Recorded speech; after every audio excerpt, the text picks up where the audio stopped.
I think if you are rich, that by my definition, that means that you have the money in the bank. You can buy the things that you want. You can make your mortgage payment. You can make your car payment. You can pay for your dinners out, whatever you want to do. That's rich.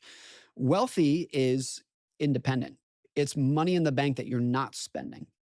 It is money, it's things that you have not purchased. It's savings, it's investments that's sitting there, not being spent, but it's giving you independence.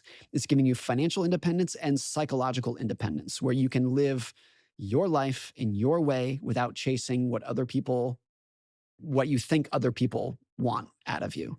And there's some pretty astounding examples of the two sides of the spectrum. I use this in the book, The Art of Spending Money.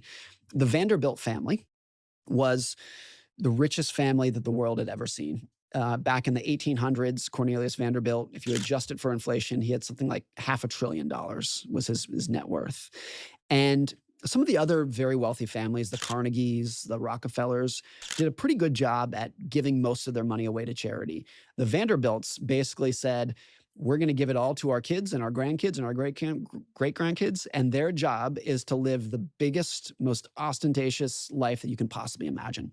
And the biographies that came from there of those Vanderbilt heirs would show, I think, without exception, that every single one of them was miserable. Hmm.